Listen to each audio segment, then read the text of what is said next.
Israel didn't initiate this conflict. We were attacked in an unprovoked manner by the Hamas terrorist organization that fired 4,000 rockets into our capital and into our cities.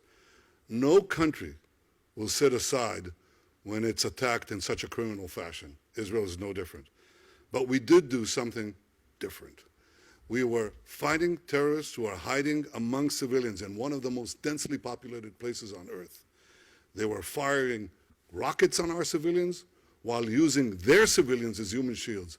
We did everything in our power to prevent civilian casualties, unnecessary casualties of non-combatants, while trying to attack the combatants who are trying to murder our citizens. We regret every loss of life, but I can tell you categorically, there is no army in the world that acts in a more moral fashion than the Army of Israel. I want to thank President Joe Biden, a friend of many years, who stood by Israel throughout this conflict.